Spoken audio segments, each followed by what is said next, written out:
প্রধান আলোচক মাওলানা মুফতি মোহাম্মদ আবু জাফর রেদওয়ানী রাজভী হানাফি উপস্থিত রয়েছেন আজকের সভার সম্মানিত সভাপতি আহলে সুন্নাত ওয়াল জামাত বাঞ্ছারামপুর উপজেলা শাখার সম্মানিত সভাপতি জনাব হযরত মাওলানা হুসাইন মোহাম্মদ বেলাল, বিশেষ অতিথি জনাব মোহাম্মদ নাসিরউদ্দিন মোল্লা, আখির মোনাজাত যিনি দিবেন পীরে তরিকত আলহাজ মাহবুবুল্লাহ আল কাদেরী, উপস্থিত রয়েছেন বাগদাবিল্লাহ জালালী হুজুরের সুযোগ্য সাহেবজাদা হাফেজ মাওলানা গোলাম পাঞ্জাতন আল আজহারি, উপস্থিত রয়েছেন মাওলানা মুফতি শেখ বোরহানুদ্দিন রেজা, উপস্থিত রয়েছেন মাওলানা মুফতি আবু নাসির মোহাম্মদ মুসা, বিশেষ করে উপস্থিত রয়েছেন মাওলানা হাবিবুল্লাহ সাহেব এবং মাওলানা আব্দুল ওয়াদুদ সাহেব সহ উপস্থিত সকল সুন্নি জনতা, আমি সকলকে সালাম দিচ্ছি।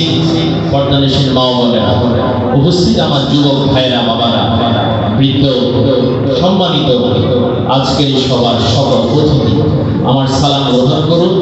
আসসালামু আলাইকুম ওয়া রাহমাতুল্লাহি ওয়া বারাকাতুহু। আমরা সবাই সুন্নি মুসলমান, আওয়াজ দিয়ে বলেন ঠিক কিনা? এটার মধ্যে কি কোনো ভেজাল আছে? হাত তুলে বলতে হবে আমরা সবাই কি মুসলমান? জোরে বলেন কি মুসলমান? আমরা সুন্নি মুসলমান। এই সুন্নি মুসলমানের মধ্যে আল্লাহ সুবহানাহু ওয়া তাআলা ইনসান সৃষ্টি করেছেন, মানুষ সৃষ্টি করেছেন। কোরআনুল কারীম সূরা বনী ইসরাঈল ৭০ নম্বর আয়াতে আল্লাহ তাআলা ঘোষণা দিচ্ছেন, ওয়ালাকাদ কাররামনা বনি আদম, and certainly we have honored, and certainly we have honored the children of Adam. এই পৃথিবীর বুকে আমি সম্মানিত করেছি এমন একটা জাতিকে, যে জাতি হলো ইনসান। আওয়াজ দিয়ে বলেন সুবহানাল্লাহ। ইনসান মানে আমরা হচ্ছি পুরুষ, আমরা হচ্ছি মানুষ, নারী এবং পুরুষ। এই নারী এবং পুরুষ এই পৃথিবীতে আমরা কেন এসেছি? আল্লাহ সুবহানাহু ওয়া তাআলা আমাদেরকে পাঠিয়েছেন, ওয়া মা খালাকতুল জিন্না ওয়াল ইনসা ইল্লা লিয়াবুদুন। শুধুমাত্র আল্লাহ সুবহানাহু ওয়া তাআলার ইবাদতের জন্যই আমাদেরকে আল্লাহ সৃষ্টি করেছেন। আওয়াজ দিয়ে বলেন ঠিক কি? মানুষ ইবাদত করতে করতে আল্লাহর ওলি হয়ে যায়। সুবহানাল্লাহ। মানুষ ইবাদত করতে করতে আল্লাহর বন্ধু হয়ে যায়। মানুষ ইবাদত করতে করতে আল্লাহর প্রিয় হয়ে যায়। আজকে যার প্রোগ্রাম ইমাম আহলে সুন্নাহ আলা হযরত ফাজিল বিন নবী রাহমাতুল্লাহ আলাইহি হাদায়াতুল বখশিশ অনেক চমৎকার সুন্দর করে তিনি একটি নাম লিখেছেন, যেটা কালজয়ী, বিশ্বজয়ী নাম হিসেবে সমাদৃত হয়েছে। খলক সে আউলিয়া আউলিয়া সে রাসূল, সবাই বলেন খলক সে আউলিয়া আউলিয়া সে রাসূল और रसूल से आला हमारा नबी सबसे आला हमारा नबी अटर कोटर बनाई सबसे आला हमारा नबी सबसे आला हमारा नबी खल्क़ों से औलिया औलिया से रसूल, खल्क़ों से औलिया औलिया से रसूल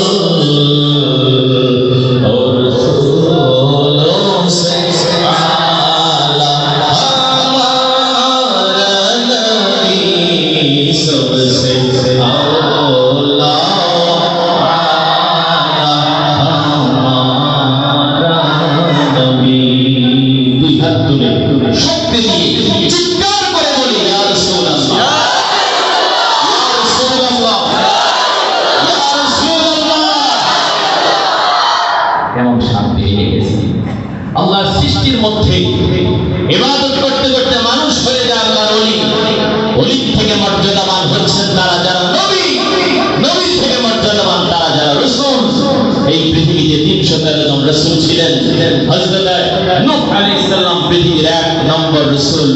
আর সকল রাসূলের সর্বশ্রেষ্ঠ রাসূল হচ্ছেন আপনার আমার নবী মুহাম্মদ রাসূলুল্লাহ সাল্লাল্লাহু আলাইহি ওয়াসাল্লাম। আওয়াজ দিয়ে বলেন সুবহানাল্লাহ। আমরা যদি আলা হযরত আজিমুল বারাকাত মুজাদ্দিদ দ্বীন মিল্লাত ওনার যদি জীবনের দিকে আমরা তাকাই, ওনার জীবনের দিকে আমরা তাকালে অনেক বিষয় আমাদের কাছে স্পষ্ট হয়ে যায়। আমরাও মানুষ, আমরাও পৃথিবীতে এসেছি আল্লাহর ইবাদত করার জন্য। উনি এসেছেন এই পৃথিবীতে আল্লাহর ইবাদত করার জন্য। কিন্তু আমরা যখন দেখি তার জীবনী, আমরা যখন দেখি তার লেখনী, আমরা অবাক হয়ে যাই। কারণ আল্লাহ সুবহানাহু ওয়া তাআলা আমাদের শায়েখ আলা হযরত ফাজিল বিন নবী রাহমাতুল্লাহ আলাইহি, আপনারা জানেন ওনার নাম হলো ইমাম আহমদ রেজা। সবাই জোরে বলেন ইমাম আহমদ রেজা। আরো জোরে ইমাম আহমদ রেজা। এই ইমাম আহমদ রেজা উনি ছিলেন ইসলামের একজন বড় ধরনের মুহাক্কিক আলেম। এই ইমাম আহমদ রেজা তিনি ছিলেন বহুমুখী প্রতিভার অধিকারী।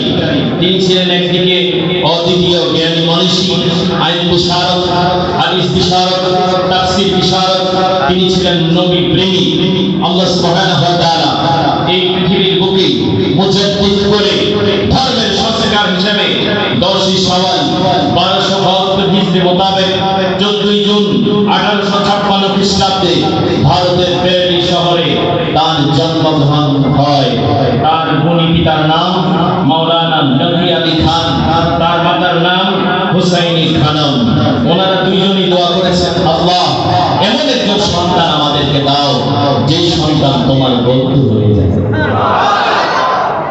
আমরা দেখতে পাই তার স্মরণ শক্তি এত বেশি ছিল। ইলমে কুরআন, ইলমে কিরাত, ইলমে তাজবীদ, ইলমে তাফসীর, ইলমে হাদিস, দর্শন, মন্তিক, বালাগাত, অঙ্কশাস্ত্র, তরিকত, প্রকৌশল, ইঞ্জিনিয়ারিং যে শিক্ষা, সেই শিক্ষার উপর 55টি বিষয়ে তিনি প্রায় 1,500 কিতাব লিখেছেন। সুবহানাল্লাহ। কয় হাজার?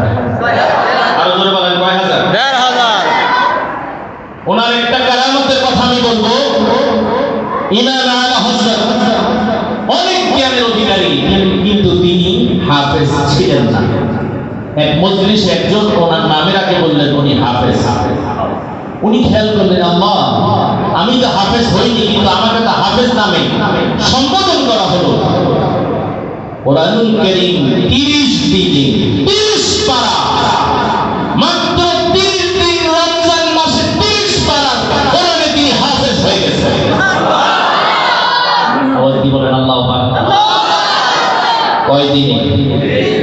কোন মাসে? রমজান মাসে। রমজান মাসে তিনি শুনে হাফেজ কোরআন হয়ে গেছেন। ব্যক্তিগত জীবনে তিনি ছিলেন 7 সন্তানের জনক। আজকে বিশেষ করে বাতিল পন্থীরা বলে ইমাম আহমদ রেজা মসলাকে আলা হযরত, বাতিলরা ওনাকে সম্মান করে না। কিন্তু আমরা যখন দেখি আদ-দাওলাতুল মাক্কিয়া কিতাব আলা হযরত যখন নিয়েছেন, ওনার থেকে ইলমে লাদুনি পাওয়ার জন্য, ইলমে শরীয়তের মাসলা মাসাইলের জন্য মক্কাবাসী সকল আলেম তার সঙ্গে এসে তিনি ইলম শিক্ষা গ্রহণ করেছেন। আওয়াজ দিয়ে বলেন সুবহানাল্লাহ। এবং বিশেষ করে বাতিল মধ্যে একজন আলেম, ওনার নাম হলো মাওলানা আশরাফ আলী থানভী। উনি তার কিতাব উসওয়ায়ে আকাবি 14 নম্বর পৃষ্ঠায় তিনি উল্লেখ করেছেন, ইমাম আহমদ রেজা সম্পর্কে তোমরা কি বলো? আমি যদি ইমাম আহমদ রেজাকে পাইতাম, আমি ওনাকে ইমাম বানিয়ে ওনার পিছনে আমি নামাজ আদায় করতাম। আশরাফ আলী থানভী যদি এই কথা বলতে পারে, তাহলে আমাদের ইমাম কি হক না বাতিল? আরো জোরে বলেন হক না বাতিল? তিনি হচ্ছেন আমাদের আকীদার ইমাম। জোরে বলেন কিসের ইমাম? এই ইসলামের সেবক। 25 সফর 1340 হিজরি মোতাবেক 27 সেপ্টেম্বর 1921 সালে জুমাবার বেরেলি শহরে ইন্তেকাল করেন। দারুল উলুম মনজারুল ইসলামের পাশে, ওনার মাদ্রাসার পাশে ওনাকে সমাহিত করা হয়। আমরা জানি তিনি একজন আল্লাহর ওলি। আল্লাহর ওলিরা মরে না, আল আউলিয়া লা ইয়ামুতুন, আল্লাহর ওলিরা মরে না। তাহলে আমরা বুঝলাম আল্লাহর ওলিরা যে মরে না, তার মানে তিনি জীবিত রয়েছেন। তার রূহানি ফয়েজ তাওয়াজ্জু আমরা চাই, আল্লাহর পক্ষ থেকে আমরা চাই। আল্লাহর জন্য ইমাম আহমদ রেজা ফাজলে বেগবীর রূহানি ফয়েজ আমাদেরকে দান করেন। আমিন। আলা হযরত সম্পর্কে আমরা জানলাম মাত্র 65 বছর, অনলি 65 ইয়ার্স।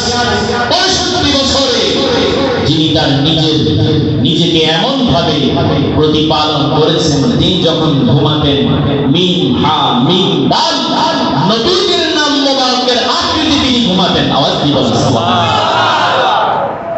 এবার আমি আপনাদেরকে 5টা বিষয় নিয়ে আলোচনা করব। আমরা সুন্নি, অনেকে বলে আমরা ভণ্ড, অনেকে বলে আমরা মাজার পূজারী, অনেকে বলে আমরা বেদাতি। এ কথা কয় কি কয় না? কয়। জোরে বলেন, আমরা কি ভণ্ড? জি না। আমরা কি মাজার পূজারী? জি না।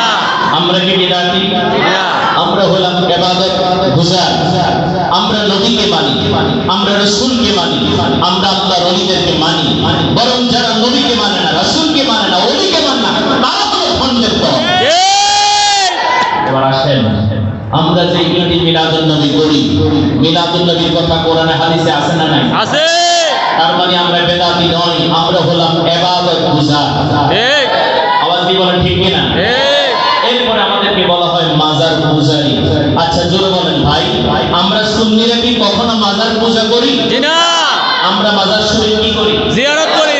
জোরে বলেন, আমরা মাজার শরীফ কি করি? জিয়ারত করি। আল্লাহ রাসূল সাল্লাল্লাহু আলাইহি ওয়াসাল্লাম বলেছেন, ইসলামের প্রথম যুগে তোমাদেরকে আমি কবর মাজার জিয়ারত করতে নিষেধ করেছি, এখন তোমরা জিয়ারত করো। আল-আন ফাজুরুহা ফা ইন্নাহা তাযাক্কারুকুমুল মাউত। তোমরা যদি মাজার জিয়ারত করো, তোমরা যদি কবর জিয়ারত করো, তাহলে তোমাদের মৃত্যুর কথা স্মরণ হবে। তাহলে রাসূলুল্লাহ সাল্লাল্লাহু আলাইহি ওয়াসাল্লামের পবিত্র হাদিস শরীফের মাধ্যমে যে হাদিসটি আমি আপনাদেরকে বলেছি, ইবনে মাজাহ 1571 নম্বর হাদিস, কুনতু নাহাইতুকুম আন জিয়ারাতিল কুবুর আল-আন ফাজুরুহা ফা ইন্নাহা তাযাক্কারুকুমুল আখিরাহ। বিশেষ করে রাসূলুল্লাহ সাল্লাল্লাহু আলাইহি ওয়াসাল্লামের রওজা মুবারক, সেখানে লেখা আছে, যেখানে রিয়াদুল জান্নাহ গেটের মধ্যে একটা হাদিস, বাইরে শরীফের হাদিস, আল্লাহ নবী বলেছেন, মা বাইনা বাইতি ওয়া মিনবারি রাউযাতুন মিন রিয়াদিল জান্নাহ। এরপর আরেকটা হাদিস লেখা রয়েছে, শাফাআতি লি আহলিল কাবাইর মিন উম্মতি, কবিরা গুনাহগার উম্মতকে আমি নবী শাফাআত করে জান্নাতুল ফেরদাউসে নিয়ে যাব। সুবহানাল্লাহ। এই জন্য নবীর নাম শাফিউল মুসলিমিন। জোরে বলেন সুবহানাল্লাহ। জোরে বলেন কি নাম? শাফিউল মুসলিমিন। আমার আব্বা হুজুর আল্লামা আব্দুল বারী জাহরি মুজাদ্দিদ রাহমাতুল্লাহ আলাইহি নবীর শানে একটা কাসিদা লিখেছেন, বলতাম নি? ওরে লক্ষ কোটি কণ্ঠে জানাই, লক্ষ কোটি কণ্ঠে জানাই, আসসালাতু ওয়াসসালাম হাশরের কান্ডারি নবী, শাফিউল মুজনিবিন তোমার নাম। ওরে সুন্দরীরে ওহাবিয়া, চিনলি না রে নবী তোরা, জিহাদি কয় ওহাবিরা, চিনলি না রে নবী তোরা। ওরে যার উসিলায় হইলি পয়দা, যার উসিলায় হইলি পয়দা, তার করস বদনাম। ওরে সত্য যুগে দেখলে যারে, স্বপ্ন যুগে দেখলে যারে, দুজকে হয় হারাম। হাশরের কান্ডারি নবী, শাফিউল মুজনিবিন তোমার নাম। লক্ষ কোটি কণ্ঠে জানাই, লক্ষ কোটি কণ্ঠে জানাই, আসসালাতু ওয়াসসালাম হাশরের কান্ডারি নবী, শাফিউল মুজনিবিন তোমার নাম। নবীকে শাফিউল মুজনিবিন বানাইছেন কে? হাত তুলে বলতে হবে, নবীকে শাফিউল মুজনিবিন বানাইছেন কে? নবীজির কাজ, সাহাবীর কাজ, এটা হলো ইমানদারের উপর ফরজ। পথে চলেছেন, সাহাবীরা যে পথে চলেছেন সেই পথে আমরা চলতে চাই কি চাই না? একজন আলেম নামের কলঙ্ক, ওনার নাম হইল কামালউদ্দিন জাফরি। কথা বলেন ঠিক না? তিনি বলেছেন জুমার নামাজের আগে 4 রাকাত ক্বাবলাল জুমার নামাজ, জুমার নামাজের পরে 4 রাকাত বাদাল জুমার নামাজ। ওইটা নবীর কোন সাহাবী আদায় করেন নাই, এটা হলো ফালতু। নাউযুবিল্লাহ। এরকম একটা ভিডিও আপনারা দেখছেন নি? দেখে আলেমদেরকে আমি সম্মান করি, কিন্তু আল্লামা নুরুল ইসলাম ফারুকী বলেছেন যে আমার নবীকে মানে না সে আমার জুতার শক্ত না। তাহলে নবী সাহাবীর আমল যারা মানে না, জুমার নামাজের আগে ক্বাবলাল জুমা 4 রাকাত, জুমার নামাজের পরে বাদাল জুমা 4 রাকাত, সে আর যাই হোক আমি তাকে আলেম বলতে নারাজ। আলেম তো তিনি যিনি আলেম জানেন। এখন বলবেন হুজুর তাহলে আপনারা যে বলছেন জুমার নামাজের আগে 4 রাকাত আছে, জুমার নামাজের পরে 4 রাকাত আছে, দলিল কি? দলিল হলো সর্বমানিল আসার লিত্তাহাবি, পৃষ্ঠা নম্বর 164 165, হাদিস নম্বর 1965। হযরত সাইয়েদনা আব্দুল্লাহ ইবনে ওমর রাদিয়াল্লাহু তাআলা আনহুমা তিনি আন্নাহু কানা ইউসাল্লি ক্বাবলা আল-জুমআতি আরবা'an লা ইয়াফসিলু বাইনাহুমা বিস-সালাম সুম্মা বা'দা আল-জুমআতি রাকাতাইন সুম্মা আরবা'an। হযরত সাইয়েদনা আব্দুল্লাহ ইবনে ওমর রাদিয়াল্লাহু তাআলা আনহু তিনি বর্ণনা করেন যে যিনি riwayat করেন উনি হলেন জাবালা ইবনে সুহাইল রাহমাতুল্লাহ আলাইহি। তিনি বলেন আমি দেখেছি হযরত সাইয়েদনা আব্দুল্লাহ ইবনে ওমর তিনি জুমার আগে 4 রাকাত ক্বাবলাল জুমা পড়তেন এবং তিনি জুমার নামাজের পরে ফরজ 2 রাকাত নামাজ আদায়ের পর 4 রাকাত বাদাল জুমার নামাজ পড়তেন। তাহলে রাসূলের সাহাবীর আমল দ্বারা ক্বাবলাল জুমা বাদাল জুমা আছে না নাই? আছে। জোরে বলতে হবে আছে না নাই? আমি আরেকটা দলিল দিচ্ছি। মুসান্নিফ ইবনে আবি শায়বা 4th খণ্ড 114 নম্বর পৃষ্ঠা, হাদিস নম্বর 5402, আন আব্দুল্লাহ ইবনে মাসউদ আন্নাহু কানা ইউসাল্লি ক্বাবলা আল-জুমআতি আরবা'an ওয়া বা'দাহা আরবা'an। আবু উবাইদা রাহমাতুল্লাহ আলাইহি বলেন আব্বাজান আব্দুল্লাহ ইবনে মাসউদ রাদিয়াল্লাহু তাআলা আনহু জুমার আগে তিনি 4 রাকাত ক্বাবলা জুমা পড়তেন, জুমার পরে তিনি 4 রাকাত বাদাল জুমা পড়তেন। আমরা যারা আহলুস সুন্নাত ওয়াল জামাতের অনুসারী, জুমার নামাজের আগে আমরা 4 রাকাত ক্বাবলাল জুমা পড়ি, জুমার নামাজের পরে 2 রাকাত সালাম ফিরানোর পরে আমরা 4 রাকাত বাদাল জুমা পড়ি। এই ক্বাবলাল জুমা বাদাল জুমা রাসূলের হাদিস দ্বারা স্বীকৃত, সাহাবায়ে কেরামের আমল দ্বারা স্বীকৃত। কারণ সাহাবায়ে কেরামের কথা কাজ মৌলিক সম্মতি হচ্ছে হাদিস। আজকে যে আলেম নামের জালেম বলে ক্বাবলাল জুমা বাদাল জুমা নাই, আমি বলবো তোমাদের ইয়াজিদের বংশ বাংলার জমিনে থাকবে না। আওয়াজ দিয়ে বলেন ঠিক কি না? আপনারা জানেন কারবালার জমিন ইসলাম 2 ভাগে বিভক্ত হয়ে গেছে। একটা হলো হুসাইন ইসলাম, একটা হলো ইয়াজিদ ইসলাম। এবার জোরে বলতে হবে আমরা কোন দল? আরো জোরে বলেন আমরা কোন দল? আরো জোরে বলতে হবে আমরা কোন দল? হুসাইন ইসলামিক জানাজার পরে হাত তুলে দোয়া আছে না নাই? কিন্তু আমাদের কিছু ডাব্লিউ মার্কা হুজুরের বড় কষ্ট হয়, তারা জানাজা